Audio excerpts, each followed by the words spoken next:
Welcome everyone to another episode of Hungry Gamers. I am Holdex to Revive. I am Red Skittles. Oh, shoot, it's Guys. me. Yeah. Sorry.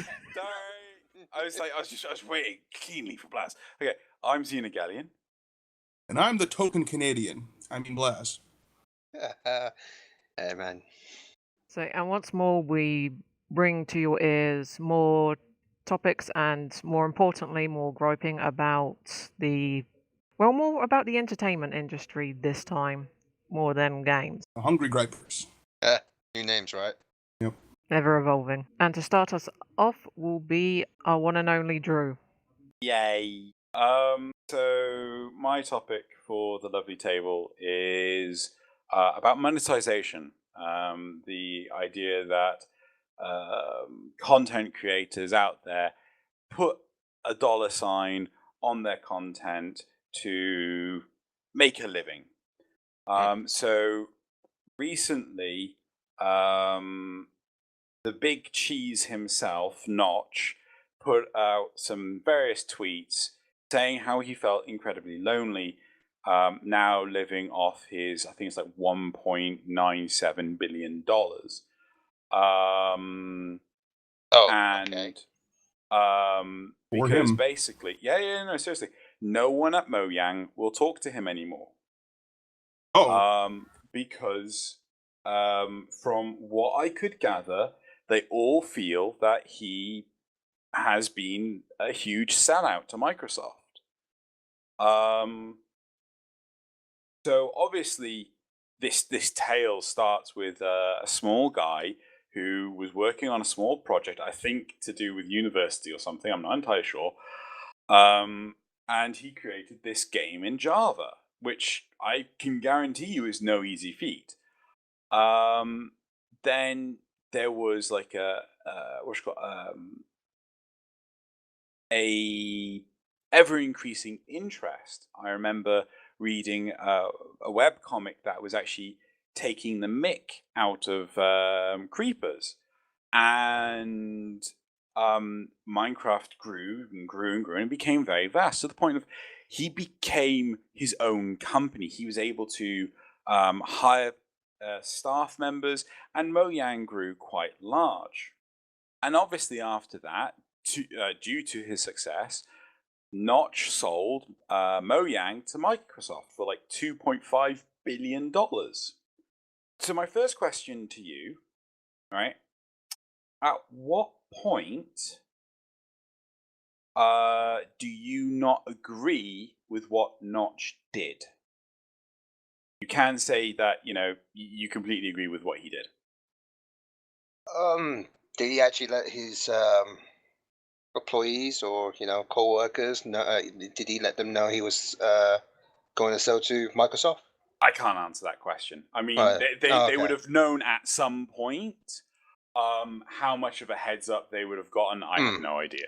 If it was like under the rug, like say he like suddenly, oh, by the way, I saw the Microsoft buy, then that's like a dick move, not letting anyone know.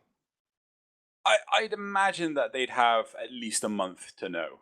Yeah, something like that. I'm just wondering if he was like being secret and he's just like turn around, by the way, you're part of Microsoft now, and just bug off with the money, and then that's kind of dick move.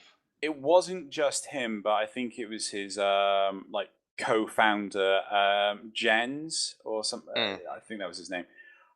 Because I think Jens owned 30% of the company, so he got like a few 100,000. Oh, sorry, a few 100 million? That would seem more appropriate. I can't remember. Was it 2.5 million or 2.5 billion? Oh, I believe the settlement was in the billions. Yeah, it was really crazy, wasn't it? Yeah. So, Jen's got millions.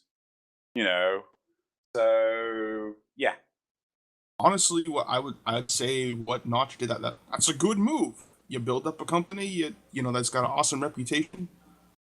You make a great product, and then you sell it, and now he can retire super goddamn early, live his dream of doing whatever the hell he likes doing.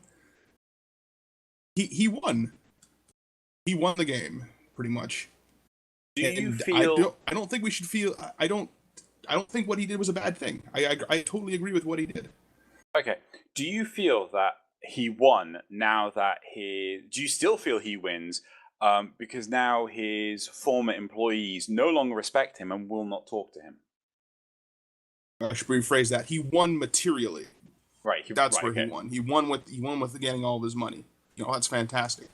But yeah, it's with selling the company now, he just loses the respect of employees and things like that. That's actually kind of sad. And I do see, from their point of view that like why they would feel that he's a sellout. He's selling it to a larger company it's Microsoft. Yeah. Yep. That's obviously going to rustle some jimmies. Okay, But hold. At the end of the day, as Blaz said, he won materialistically. He's done the thing that pretty much most people would dream to do: get successful and out of something you've worked on, and then basically know that because of all this work you put in, you don't have to worry about money for the rest of your life. But it's like the fact that out of all the people, all the companies, it was Microsoft that bought it, and it's like, really? Okay, so now to go on a bit further, do you guys feel it was worth it? Was his respect and I suppose admiration of his colleagues / employees worth this huge sum of money to you? Honestly, in my opinion at least, the only one who could really answer that question would be Notch himself. Yep. yeah. Well, no, I mean, like, Yeah. if you were in If his we were in that shoes, position? if you were in his Oh, shoes, would you regret your choice, or would you think you would regret it? Because there's no way to know because you haven't done it. Well, that's the thing. I wouldn't know. 2.5 billion is a lot of money. It's a lot of money. It's that is a lot of money. Really, this is hard because you don't want to sound like a dick. It's really because let's put this in context. This is where kind of greed comes in. It's just like, do Yeah. you want to do it for all you could get, or do you want to keep what you have already? Okay, It's really difficult. Well, no, there are loads of different options, but let's put this in context, right? I know at least one of you is working on a role play, an entire tabletop role play system. What happens, say you spend 3 years working on that system, making it your own, making it your baby, and then some huge company, like say Wizards of the Coast, turns around and says, we will buy your role play off you, or your company if you make one, for an obscenely large amount of money. Whoa, that's what you think is me and you working on this. It's technically our baby, but I'd want to keep working on it personally. You want to keep working on it? Like if we had funding from a larger company and they took interest in it, that's awesome. Oh yeah. And then we get that way you can get marketed out further, things like that. That's good. I'd probably take the deal as long as I can be a part of the company. I don't have to give that up. Like if I can still work on it.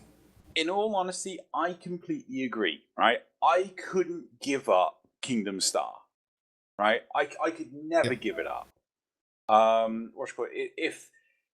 Even if I went to work on other things like Faulty Frames Squad, I still want my input on the lore of the universe because I've got a lot of it in my head. It's not written down. Yeah. So I wouldn't want to just, it's like, give it the finger and then just walk with the money and go to like Hawaii and live there for the rest of my life. I want to, work on my hobbies, right? Exactly. Holt, do you have any opinion? So not much really on that part of it. It's almost like when you say about you guys working on what is essentially your babies and your projects. It's almost if you then want to wonder if maybe at some point Notch, I wouldn't say stopped caring about Minecraft, but really he didn't feel the way he did about it when he, like, earlier on in its life. Maybe Okay. just at that point he felt like, oh, this is probably as good as it can get. I don't really have any more input on it, and then did what he did. Well, yeah, You don't really know. all You don't know grown that up, for sure. man. This is just Like, it's all grown that's up. just He can walk on speculation. his own. He could just like doesn't need his puppy anymore. Like that. So let him off. Before I take this to the next stage of this discussion of monetization, Oh. do you guys have anything else you want to talk about before I continue? Nope. Yeah. Cool. Right. So now I'm going to talk about the smaller side of things, right? YouTube content creators, right? These are lovely people like Markiplier, like Captain Sparkles, like the Game Grumps, that make probably, I think it's like 1% of YouTube's ad revenue just creating content. Yeah. So if like a video gets 1 million views, they get like oh god, how many is like 1 cent for every ad clicked or something like this. So they should, hopefully get something. And with all the ad blockers out there, I can see that it makes it a bit harder. Now, part of the problem is, any idea how long it takes to put like one of Markiplier's videos together? 14 hours. What? Wow, has he actually announced 14 hours? I know that he's turned around and, well, I believe he's turned around, as far as my memory said he's like, worked a 14-hour straight day. That's recording, then editing, getting everything rendered and uploaded. Yeah. So that's like from the raw start to the final finish it processing on YouTube. Yeah, that sounds about right. I'm actually going to have a quick look now to have a look at his the weird cat video. I can't remember what it was called. Meow. Oh yes, Meow. Right. I remember him saying that this 56-second long video took him something like 8 hours to make. So obviously, like there's a lot of time spent in this. A lot of time spent in this content creation. And these are people that produce these videos daily, right? Yeah, I mean, because... Go on. No, you go on. I say because when we started doing the Xenoversus stuff, we've easily got 2 hours of footage, then it's been like another 3 to 5 hours in editing. That's not including the render and then the upload. And the end product's only been about 20 minutes long. Yeah. So much of that footage just gets chopped out. So an episode of 40 Frame Squad is pretty much under 5 minutes long. Any guesses how long it takes me to put one of those episodes together, excluding script writing and voice acting? Long? I'm not going to guess on this because I've worked with you on this, and so I pretty much have a better idea of how long it takes. 20 I actually hours. have no idea. I'm just shooting there. So what were you saying, Red? 20 hours. That's not bad actually. It's about 24 to 36 hours. So it's like 2 to 3 days. Sorry, no, not that 1 to 2 days to make an entire episode. I wouldn't be surprised if I actually could push it further to like 48 hours. No, wait. How am I able to count? I'm really not. It's about 2 to 3 days. Okay. Yeah, so it's like 48 or 72 hours. So it's quite a long, hefty process to actually make these videos, and it's less than 5 minutes long. And the big thing is, this is content that isn't released daily. So how do you guys feel that YouTubers make a solid amount of money off content that they produce? I say solid because I honestly have no idea, but it's obviously enough to live on. I think if they can do it, they should go for it. Yeah. Right. It's pretty awesome that they can do that. Anyone else? No, I think the same. Hold. Oh yeah, definitely, because at the end of the day, that is a lot of work. And it's like, how to put this? What some people don't realize is that YouTube is becoming pretty much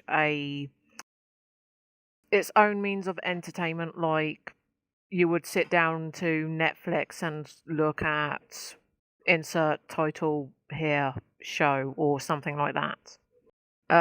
But again, if you don't have people making those shows, you don't have shows for that channel or that medium, then that medium's going to die out. And YouTube, like any other entity, very much wants to keep alive. So, so we're all more than happy to say that it's perfectly fine for these YouTube content creators to make some money. Yeah. Yeah. Even if it's enough for it to be their full-time job. Yeah. Yeah. Yeah, especially if it's something they love.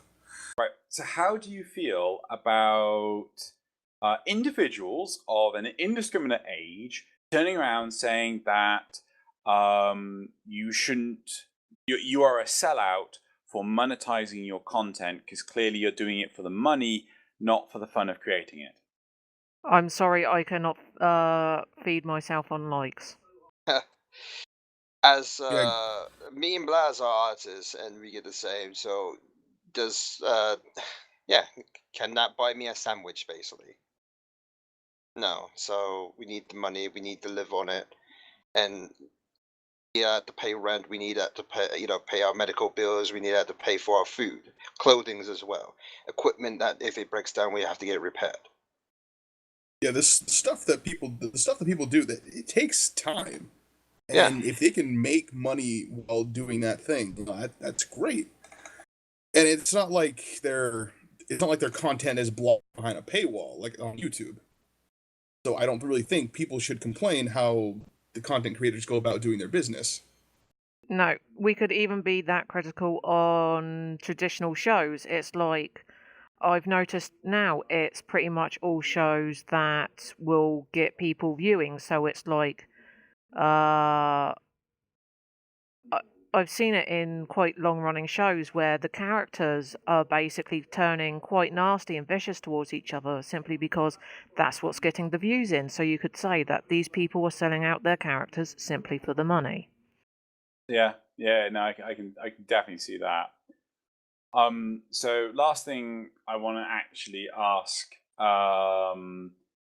before I'm happy to move on to another topic is, so what spurred this topic for me was Captain Sparkles produced a video that was talking about how he earned his money and things. Not going into too much detail, but tackling some of the questions of it. But he ended it saying, why don't you just try and actually produce some content? And he also stated, and I'm quoting, the barrier to entry is so low. Right? How do you guys feel about this? With regardless of if it's YouTube or commissions or comics or games, whatever, anything. Yeah, I would say yes. For most things, the barrier of entry is so low because, like the first few episodes of this show were basically done on Windows Movie Maker. So there's no professional equipment involved. It's just literally TeamSpeak recording and people with headsets. Well, except for Drew. Colin and I, we use Photoshop, and you can get CS3 free online now. So all you got to do is just learn how to use it, and there you go. CS3 is free now? I thought it was CS2. Sorry, CS2. Did I say CS3? Yeah, you did. No, CS2. Same thing. There's no difference. Literally no difference between Therefore, if you save brushes on CS3, won't actually upload to CS2. Just heads up there if people use that. I'll figure that out later.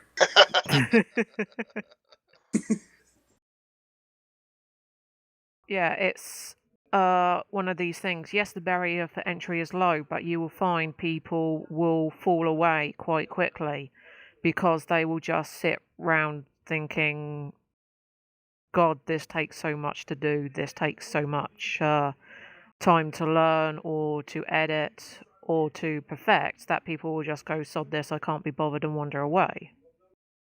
It's also that there's already so many content creators out there. It's just like, well, how am I going to be noticed? Yeah. I love that you brought that up. Right? I am not kidding. I feel that with regards to the Warframe community, that my channel is very often overlooked because it's not something that people readily look for. You know, it's not. I feel my content is for the more experienced, more veteran community, and things like the hype train, which has over 100,000 views on my channel now. That's just down for a laugh. But how do you compete with those well-established people already in existence? Do you have any messages you want to say to like anyone that would like want to try and break into it? Well, as somebody who's been on TA for more than 7 years now, I Me for wasn't 10. expecting. Yeah, calling for 10. I wasn't expecting to get nearly as popular as I am. I am not saying I'm fantastically popular or anything like that. I'm just Oh, saying you're that, more popular than me, though. Yeah, that's because I'm uploading images on a daily basis. Yeah, that's You true. just like don't compare yourself to other people. Like that's what I used to do that like a lot. Like all the other different artists on DA, and like, oh man, I'll never be as good as them. I'll never Leave their level, right? be at their level, never attract them what their that kind of attention they get. But you know what? If you keep doing it and you keep improving yourself and you keep trying, you don't give up. That sounds like everything you've ever heard. Like, I think the problem like is an after school special. But if you just keep trying, and if you're motivated, eventually it will pay off. Like what I'm doing right now, like I've been trying to actually get like a secular job for like a couple years now, and I've just basically given up on that because job economy sucks here. And eventually somebody noticed a map drawing that I did and thought, hey, that's great. I want to make a globe out of this. I'm going to email this guy and I'm going to give him a job. That was awesome.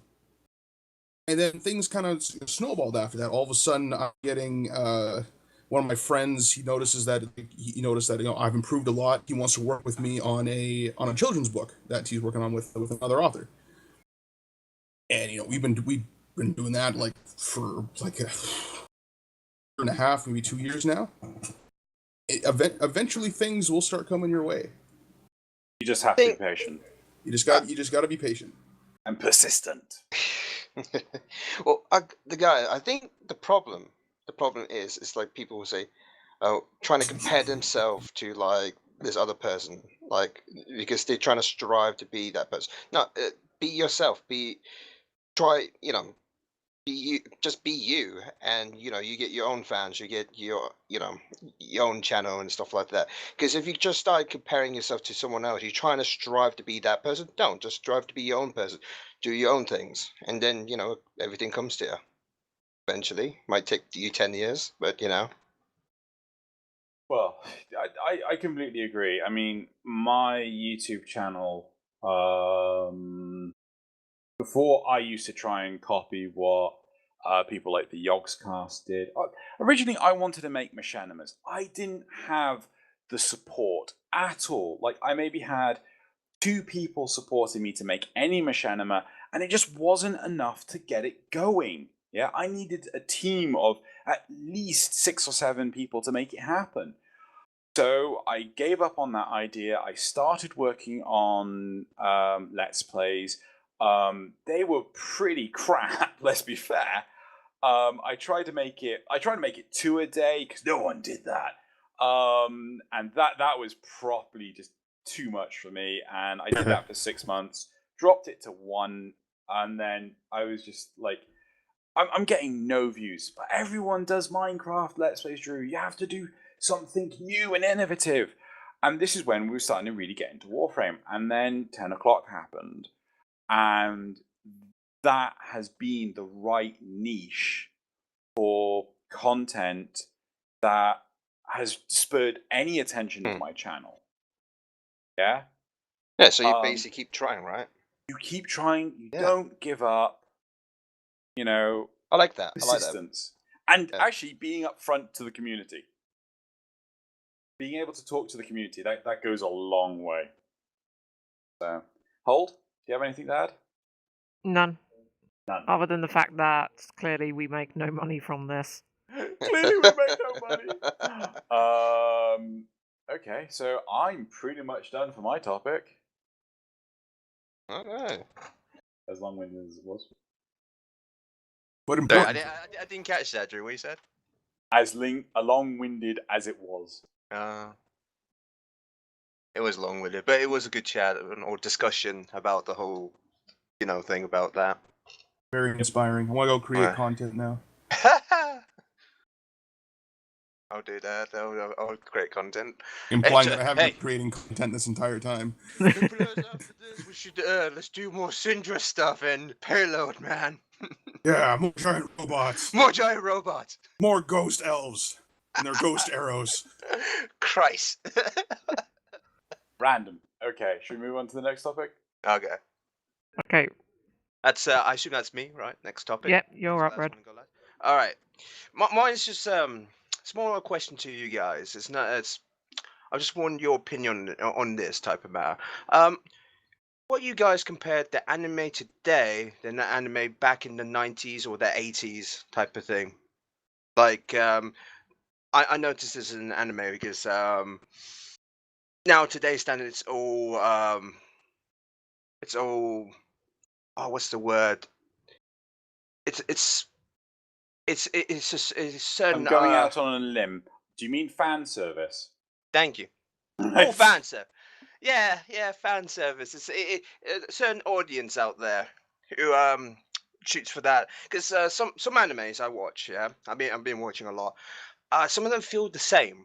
Some of them do feel the same. Like it sets in high school. The one main character has superpowers, or he fight vampires, or he's just a ordinary Joe in school who's lovable, and harems and all that. There's a shit ton of harems out there. But how do you guys feel of today's standard of anime set for back then in the 90s or the 80s back then? Between the time you first brought this up before the recording and now, I was actually thinking about it, and you know what? There actually was a couple things that I've watched recently that I thought were actually pretty fantastic. Oh yeah.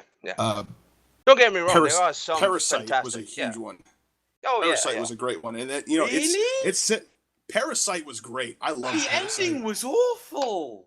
It was, but between the beginning and before the ending was pretty awesome. Yeah, okay, fine. It was pretty great. It was one of those shows that rarely I will listen to the intro every single time because it's an awesome song, it's an awesome intro because I love the show. It's so good.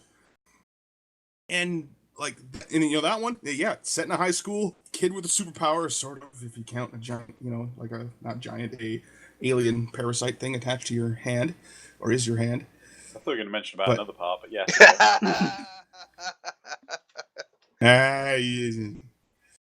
Not that kind of show, Drew. But it did turn into that type of thing. No, this isn't that kind of show. We don't talk about that sort of thing. Show, but And yeah, that one I really like. I like that one. And for the who likes Gundam in here? Yeah, Gundam. Yeah, Gundam Unicorn. Yeah. I haven't watched it. Oh well, I'm really bad. I've not really watched much of the UC, the Central Universe. I've actually I've just been getting into the whole thing myself. The only thing I think, what did I watch? Gundam Wing, and bust that out. I watched the original one. I liked the original one, and then I watched Gundam Unicorn right after that. And Unicorn is wow. Watch 00. Yeah, 00. Don't watch the movie of 00. Just watch 00. So my huge gripe that Colin kind of brought this up, comparing newer anime to early 90s and 80s anime is, old Gundam, all the robots are drawn. All the giant robots are hand drawn. New ones, they're all CGI. Sometimes it looks good, sometimes it's awful. Go watch looking at Van you, Dread. Transformer John. What were you doing? What were you doing? Hey, go watch Van Dread. The CGI there is a lot worse. That's like a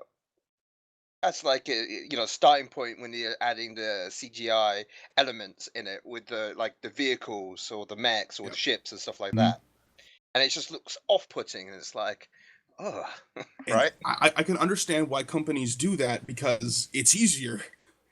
Making all your animation digital is a lot easier, and you can pump out a lot more work. You can do it faster, and you can make it look pretty good. What? It's just that I feel. This is just me personally. I feel the older stuff, they have a lot more personality to them because you can see the time and effort that went into doing it.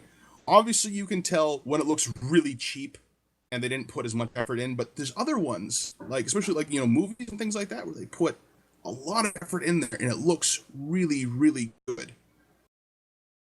And I feel I kind of got that same feeling from watching those old giant robot anime, Macross, Gundam, Macross. Whatever. Felt the same. Okay. Pretty sure there's a guy on a motorbike in there somewhere. Maybe. And then I watched Gundam Unicorn. I watched the first episode of Gundam: The Origin. I got that same feeling because even if the robots are CGI, they still look really good. So, but between the time you told me about this topic and now, I kind of felt like, all right, I can be a little bit hopeful. For every 6 stupid high school animes we get, there's always going to be 1 or 2 really cool shows out there, like Kill la Kill. That was. Oh wow, that's something. That's something its own. Yeah. That's on its own level. Yeah. That's a good show. That was fantastic. Yeah.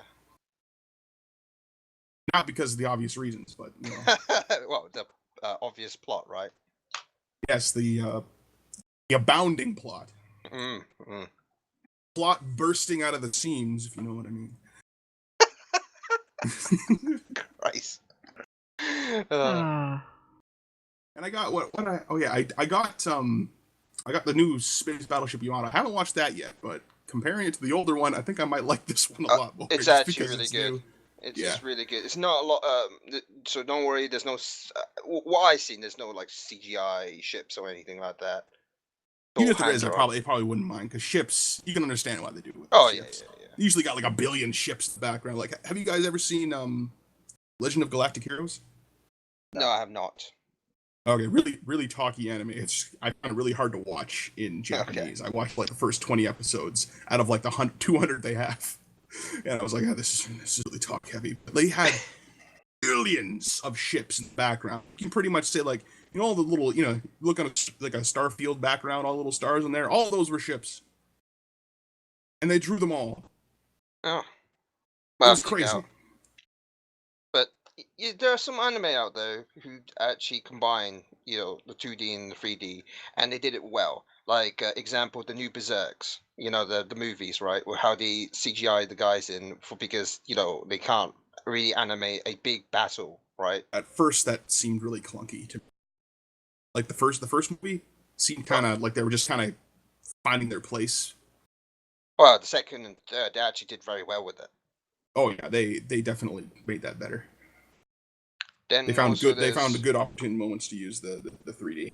Oh yeah, CGI. And then I prefer if they're gonna do anime in 2D or CG, I want at least either the whole thing in 3D or the whole thing in 2D. You know what I mean? Because it's just if you're trying to combine the two, sometimes it does become off-putting. If you know what I mean? You notice something that doesn't look right, that doesn't fit. Yeah. So Knights of Sidonia, I like that when it's its little own thing. It's just purely CGI, and it looks really nice. It's something different, and actually this the CG on that is not terrible that I thought when I first saw the trailer. I went, I hope it's not purely CG, man, because how anime with CG is not always great. But when I watched the first and second season, I love it. Didn't actually bother me that much.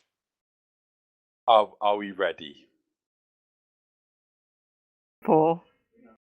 My long-winded reply. Oh, long-winded reply. Okay, we're ready. It will be long-winded. Yep. Right, okay. Okay. So the original question is, has has there been such a is there such a big quality difference between like the 80s, 90s anime to the Today's 2010s? standard. Yeah. Today's standard, right? Yeah. Okay.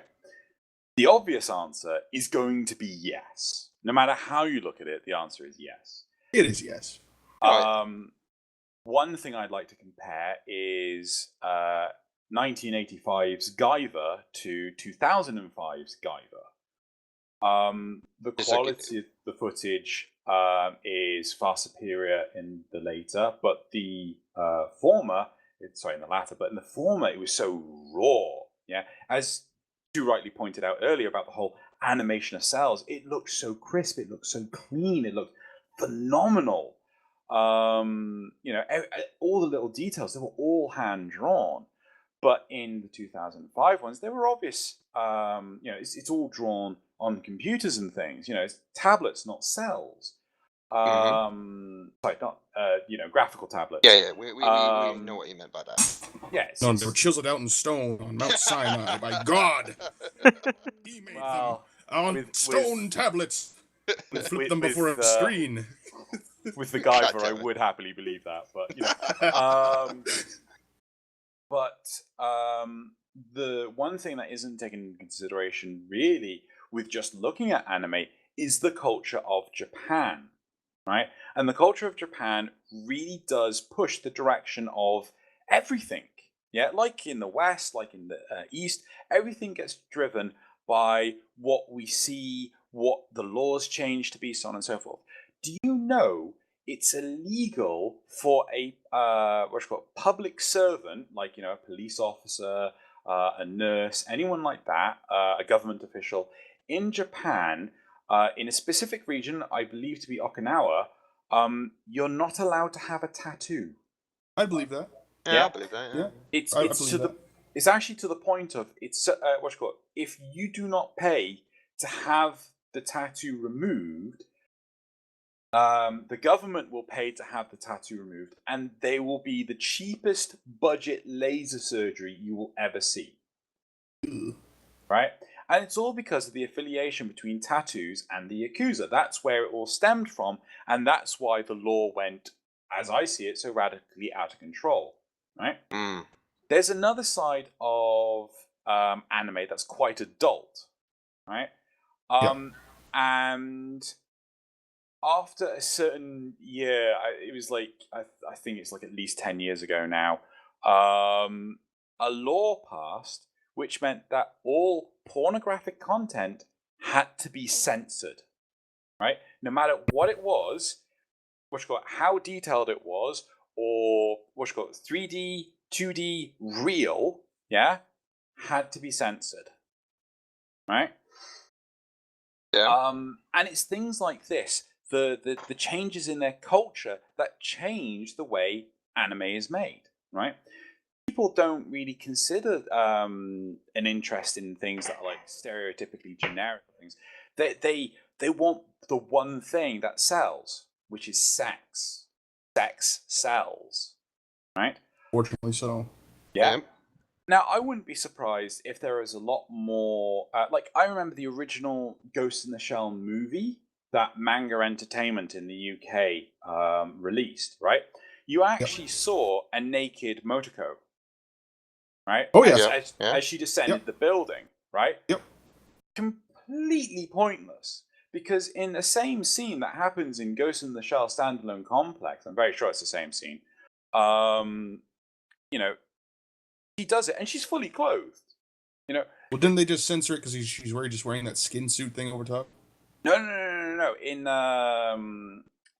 in the 90s version, I think it was a 90s version. You know, yeah, okay, fine. She had a skin suit on, but you saw nipples, right? I think you just didn't actually see them. You saw the shape of them, and that was pretty much it. No, I'm pretty certain you saw them. You saw the whole beginning part with her floating through the tank thing. You know, she was. But it doesn't matter, right? Yeah. It's superfluous stuff, right? Yeah. In standalone complex, it wasn't there. She was fully clothed, or as fully clothed as Motoko gets. But she isn't as over-sexualized as some other anime characters, right? I think this is Mhm. where Red is going with this, is the fact that in more recent stuff, you know, female anatomy comes out the wazoo, and it gets censored on live TV to high heaven, right? With One Steam, of, random Steam, with random Steam, or with random just lights. It's like it's with logos, with There's one anime that I really, really love. The plot is just phenomenal to me. It's called High School Double D. oh Yeah, god, I love that anime. The plot is amazing.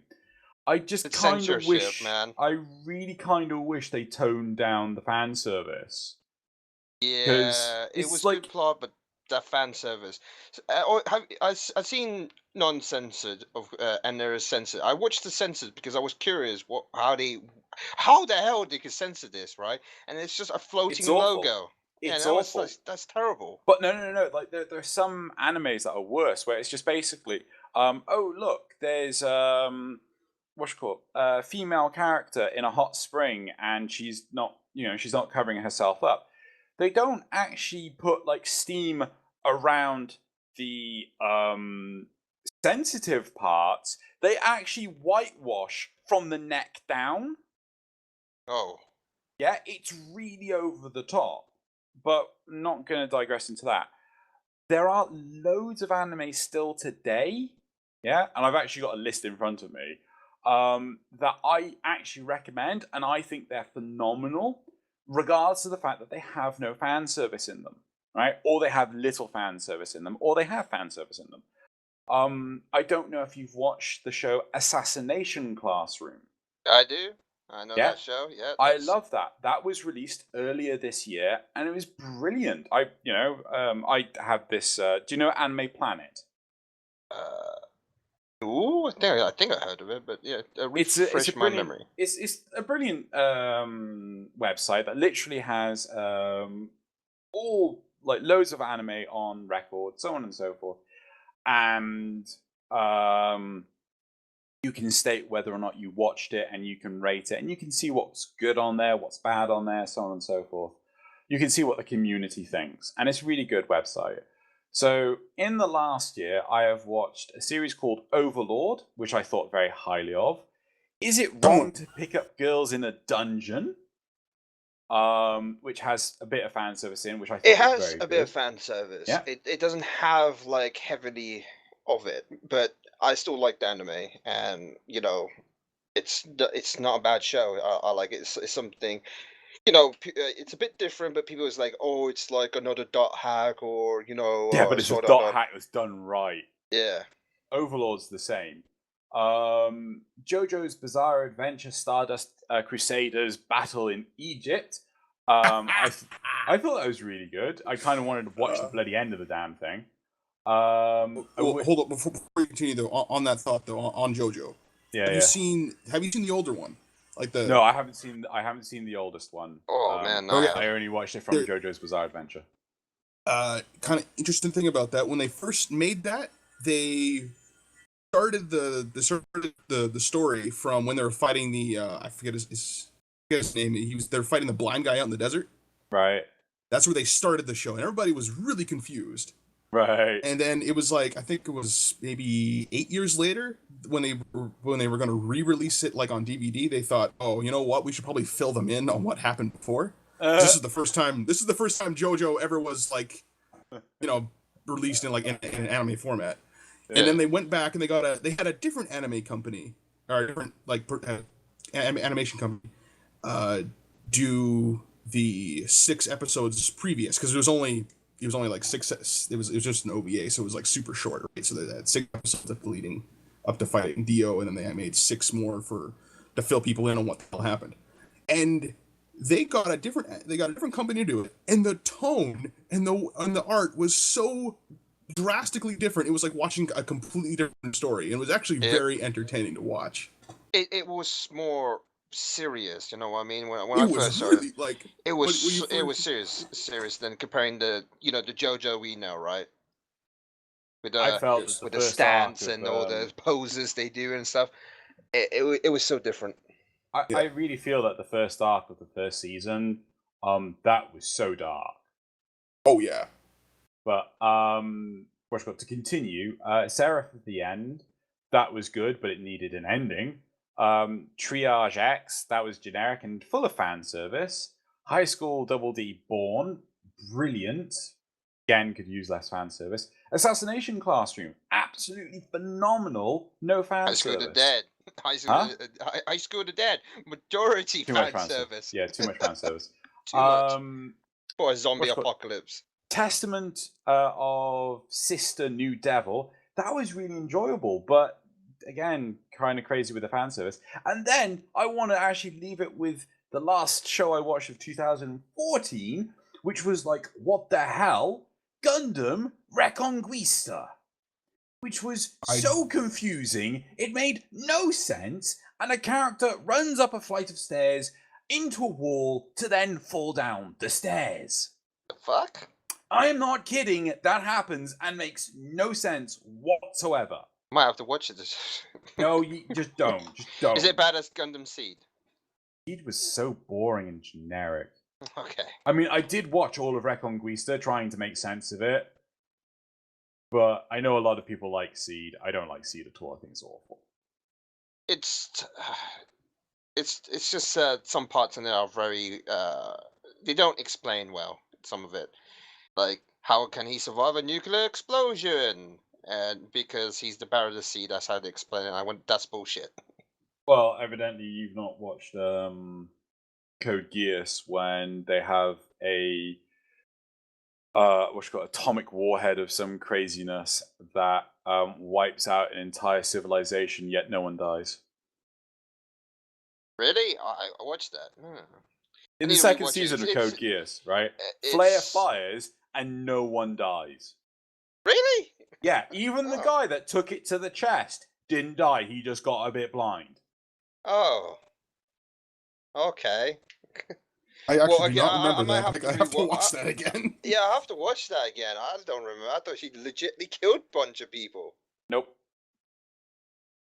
Anyway. That ending, though. Do I feel that, why? Everything was fine. It was a perfectly happy ending. Anyway. Wow. Brother and the sister, that's what made me sad. The brother didn't die. Don't spoil it for the people who never watch it yet. But yeah, if they haven't seen it yet, then that's their fault. Okay. Yeah, I'm sorry. It's like, is it what, like 5 years, 10 years old now? Okay, fair dues. Right. But yeah. If they By the way, Dumbledore dies at the end. Yeah, that just reminds me of a picture I saw on Metapicture of Loki from Thor, at the top of a limo, screaming out, Dumbledore dies at the end. Oh. Well, Jude, to keep in mind, you heard him actually continue the Code Geass series, right? Yeah, something like that. But anyway, the question is, do I feel it's changed? Yes. Do I feel it's changed for the better? Yes. I do feel it's changed for the better. Technology's gone further. Plots that are so random and wacky happen. It's things are great as they are now. Yeah, there's a load of crap to go through first, but you don't have to watch it all. Oh no. What about you, Blaz? What do you think of that? Do you think you agree with Drew with that? I think it may just come down to taste, or not taste. It come down to just liking certain styles and certain things. Like art, right? Because that's what anime is. It's art. I just I know in the future we're probably going to get some fantastic anime series. They're going to be phenomenal. But I'm still going to have a soft spot for the old stuff. Just like Akira, it looks best thing I've watched. 80 Police. Oh well, I 80 Police. I watched it again recently, and it was the intro song is probably the best part about that. The Cyberpunk collection, at least. The Cyberpunk collection, yeah, Ninja Scroll, really good, super good. Vampire Hunter D and Bloodlust, those are really good. Classic. They just, the old stuff is still really good, and if people haven't watched some of the old stuff, don't discount it because it's old. Yeah, just give it a try. Yeah. Give it a try. It might. It's like watching an old black and white movie. It might turn out to be awesome. What So about you, yeah, Howard? I'm kind of I'm kind of in the middle here. Like, yeah, the new stuff is gonna be good. The old stuff is still good. Yeah, I agree with that. I'm actually the same boat with you, Blaz.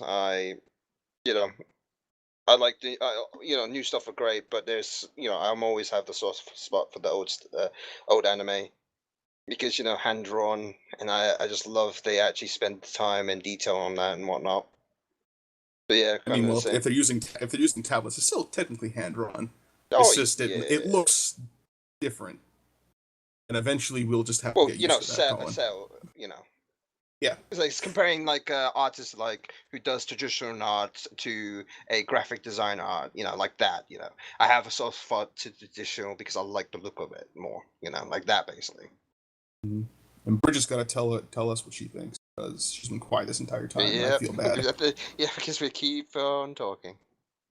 It's like, well, as you guys know, I don't watch anywhere near as much anime that you guys do.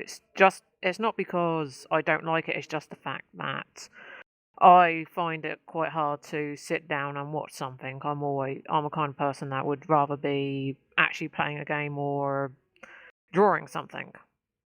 You need 2 screens. I do. What is this, man? Yep. But I say two of the older ones that I always remember loving and watching a lot of is Vampire Hunter D, which I believe you brought up, Classic. Mm-hmm. and Escaflowne. Oh yeah. Those noses. Just drizzle it over me. Oh, which version? You like the kind of like the remake version of the movie because it's totally different, or the original TV show? That's the thing. The original TV show, because honestly, until you brought it up, I didn't know that there was a movie remake thing of it. The movie's different. Yeah. Very different, but it's still pretty cool. And those noses. Cool. It's got the same. Yeah, the characters looks totally different. Yeah, they redone everything. So, yeah, I recommend it. Same ending, unfortunately. I gotta watch that again. That was such a great show. Because what they did with the movie, they tried to do the series in a condensed 2 hours. I'm pretty sure it's 2 hours long, or like a 1 hour and 50 or something like that. And all they did is they changed the characters and a little bit of the plot and how they do certain things with like the the armor. What do you call those mech things in Estefone? I know. We'll discuss that after. We got Guy Meleth. Okay. Them things. They acted funny in that. So yeah. They're like special snowflakes. we can sort that out after. I think we still got. Oh yeah, I think we're still good for time. Yeah. So I think that will be my discussion about the whole comparing anime from today in the 90s and 80s. Yeah, I'm done. That's good. Looks like it's gonna be all your right. turn. Yeah. Let's wrap this up with some Star Wars. So, new movies coming out in 2 months. Who's excited? Yep. Everybody. That's what I thought. Pre-order your tickets. Nope. Well, I have to work out where I'm gonna be in that time. That's the problem. It doesn't matter. You'll be in the theater in your seat watching the movie. That's where you're gonna be. Yeah, but which theater? That's the important question. You'll find one. Yeah. Or, worst comes to worst, just build our own. Build our own theater. Just watch Star Wars. Exactly. And with that, Battlefront, we discussed that in a previous episode. Now that it's out, the beta's come out, we've had a chance to try it out, except for me, because it didn't work. Yeah, he can get it running. I was like, I could not get it running, no matter how many times I tried to play it.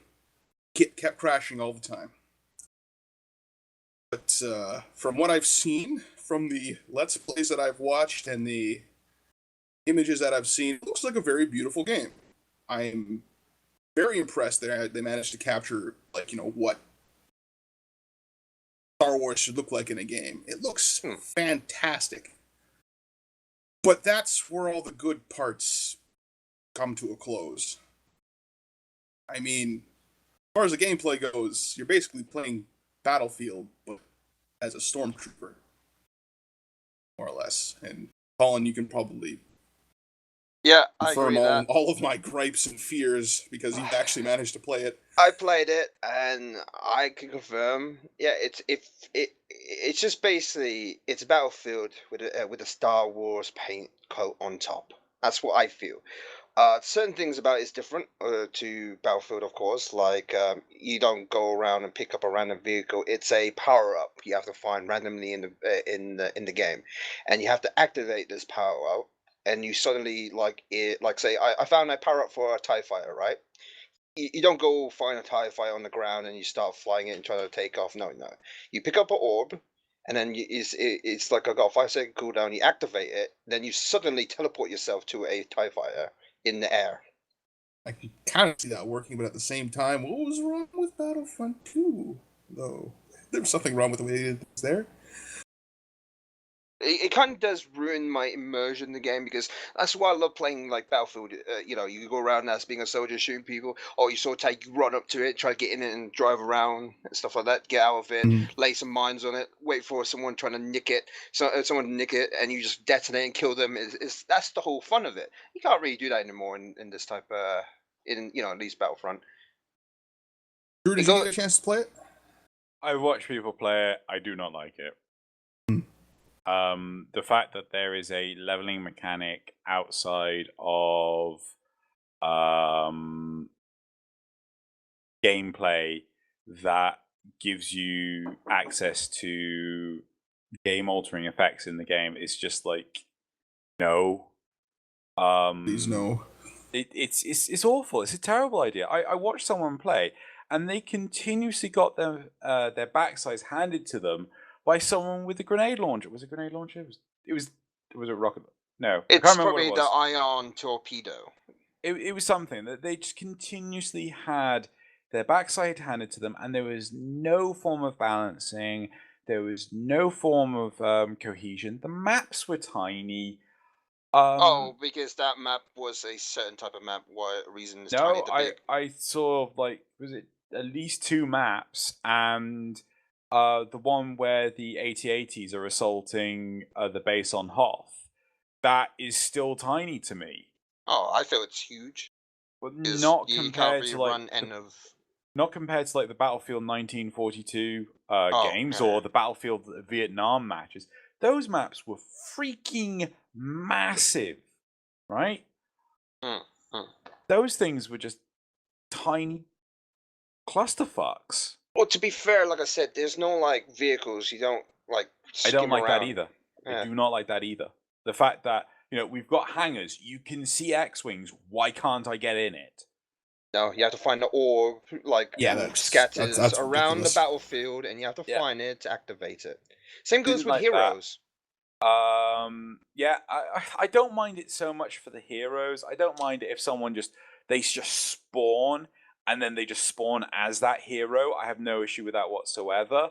I did like the fact that the heroes were in it. I have seen hilarious gifs. There was one I think Hold linked me to of Darth Vader taking out an A-wing by throwing his lightsaber at it. I was just like, lol, what the fuck? Or Luke gets stomped on by the AT-AT. Oh god, yeah, Luke getting stomped. Oh god, that was hilarious. And then Mark Hamill tweets that. It's like, I just watched myself die. Battlefront. But no, like and the fact that it requires Origin and is ludicrously expensive when there are so many amazing games these days, even by indie developers that are cheap as chips, if not free. And I know I will play those games for like 100 times more than I'll play Star Wars Battlefront. I knew someone, right, that was pushing me to buy Titanfall for like 2-3 months, right? And they have played less than 24 hours of it. And I'm like, I've played nearly 1,000 hours of Warframe. Well, to confirm that, I did play Titanfall. It's an okay game. They keep constantly updating it and all that. Now, the season pass is free, so if you own the game, you can get the season pass for free, which is nice of them. It's not a bad game. It's a game that you need, like, friends to play with. least I see how it is, because there are different type of game modes that I can't remember, it's called like Titan Cell, stuff like that, and you play against bots, you have to defend yourself, like take your core and stuff like that, and it's a good 5v bots, and it gets really hard at each wave it comes along, stuff like that. And it's not a bad game. It's just it's got a lack of story as well, and that's the only thing downside to it, because I love games with stories, and this game was purely made for multiplayer. The story mode is very. There is a story. Yeah, yeah. Because the story, it does exist, but it's very hard to follow, basically, and it's also random. It doesn't go like from chapter 1 to chapter 10. It's like you're at chapter 8, then you go to chapter 2. That's my gripe. One other thing I wanted to bring up that Drew kind of already mentioned about how it's ludicrously expensive. So you buy, you go get the game. It's like what, $60-$70 around there, right? That's just for the base game. I'm on the thing right here. I'm actually on the digital deluxe version, and it is 90 Canadian, which is probably like $2 American. Our dollar is fantastic right now. And that just gives you the base game. To get the deluxe edition, you get access to a bunch of items that apparently you can unlock in like 1 or 2 matches of the game. So those are out. 2 of them. Because I can confirm the grenade one, the iron grenade. I think it's called. What's the grenade one called? You get the iron grenade, iron torpedo, and Han Solo's blaster. Okay, the iron grenade, you can unlock that in your first playthrough. I unlocked it in my first playthrough. Yeah, so you take those 3 items right there, basically toss them out. They're meaningless to you. And then you get 2 exclusive emotes. So you're paying $10 American or like $20 Canadian for 2 emotes. Yep. Who's really going to emote in a game like Battlefront? I don't have time, because people will just spawn in and trying to murder your face, because it's like no one gives you time to rest in that game. Because I played both maps, it's like and the spawning system is terrible. It's horrible. It's like when you spawn in, you could spawn in front of someone, and it's like the opposite team, and you're just running there, and someone spawn in and saw you, kills you, and it's like, the fuck. Right. And it's like it's in your area, it's in your base, and now it's like I'm looking at this in the UK, right? It's £40 to buy a physical copy of the game, right? On Origin, it's £50. Yeah. Ugh. And additionally, right? Anyone want to take a stab in the dark to how much the season pass costs? If £100 something, £100, £100. No, the season pass. Oh, season pass. $50 Canadian. Oh well, £30 then. 40 quid. Well, close enough. Right. So if you were to buy it from as a physical PC game, right, and you wanted the season pass, you are paying £80. Right. I'm paying $140. Right. For the I would Ultimate rather Edition pay an additional £12 and buy Prime Access on Warframe. Ooh, sorry. Yeah, feels like that's really like pushing, hey, it's a Star Wars game. Everyone likes Star Wars. You want to play and buy this game because it's Star Wars. Have we mentioned it's Star Wars? It's just because it's the fans will eat it up. That's the problem. Yeah, honestly. Star Wars, and the new movies come out, everyone's gonna go, oh, I need to get my Star Wars buzz, right? I need to get some Battlefront. Yep. Yeah. Now, what I find is extremely sad. That this makes me like almost tearing up right now. I might even cry. I'll hold you, bro. Yeah, hold me, Colin. Is that so? If I pay $140 for the Ultimate Edition of the game, get the season pass for things we don't even know exist yet. Like, they haven't announced any DLC or any additions to the game, to my knowledge. Only thing we know at this point in time, I have no knowledge of any future stuff that they would do.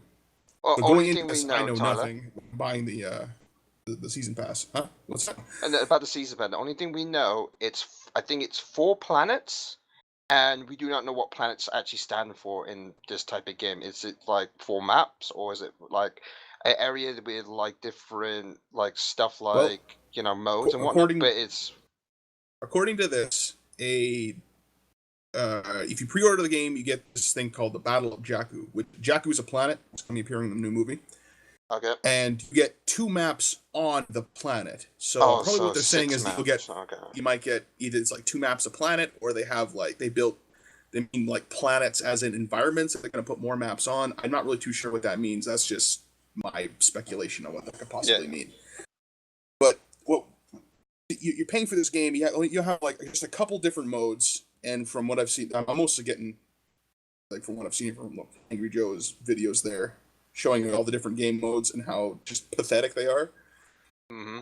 And we're not getting the stuff we really would have liked to see in a Battlefront game, because I'm assuming most of us here, Galactic or all Conquest. of us, Bring Galactic me frickin' Conquest. That is the best part of Battlefront 2. And for those of you who haven't watched any of those like Angry Joe's videos or any other video on YouTube about this kind of stuff, and you just popped on here for some strange reason, that part of the game is so like important to anybody who anyone like the Battlefront franchise. A bunch of different planets out, you have to basically conquer the galaxy, and each planet has a map on it. That's how many planets do they have in that game? It was like 16 or something. Dude, it's been a while. I can't remember, but There was a lot of stuff. A lot of maps, tons of maps. You can never get bored of Battlefront 2. That's all I have to say. And then you can play. Not only are you playing as the Empire versus the Rebellion, you're also playing clone troopers versus the droids. Republic versus CIS. It was there's and both of those things had two different, almost two different ways. Those two time periods. It felt different to play, because if you've noticed, if you're playing as a clone trooper, your gun actually fires a lot slower than if you're a stormtrooper. Because suddenly how you fight changes. The troopers are very different. They have different weapons in the time area and all that, and I love that. And I love the fact it did have story mode, which the new one doesn't have.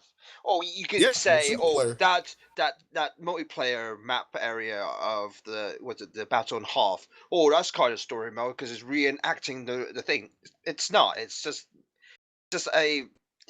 you reenacting it. That's basically it. It's not like a story mode. You hear like chatter or the characters and stuff like that.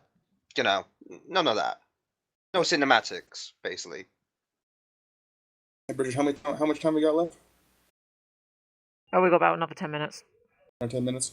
Great, for 10 minutes it's about Star Wars Battlefront. Nah, well, I think we pretty much said all we can really say about the Battlefront. Good stuff looks like a Star Wars game. Bad thing is, doesn't feel like a Star Wars game. Bad thing is, it feels like it's manipulated by EA. Yeah, pretty much. I might get it when it's super cheap one day, like ungodly cheap, like $5. I mentioned the EA part. Yeah. Well, then I guess probably it's never gonna happen. Well, unless it pops on Humble Bundle one day. But at least they didn't actually put microtransaction. At least so far, I noticed in the beta, but that's just beta. Colin, now that you've said that, it's gonna happen. There's an EA exec that all of a sudden is just like, I feel a disturbance. We must put microtransactions in it. We must put microtransactions in the game. My brain instantly jumped to it. I feel a disturbance in the Force, but then I thought, EA, I feel a disturbance in my wallet. Yep. We can be making a lot more money with this. The higher up, like the CEO, just turns around in his chair. He's got his fingers like in that pyramid shape. He's got his big cloak on. Yes. Yeah, man. They would actually put microtransactions in this game, and then they will know true suffering.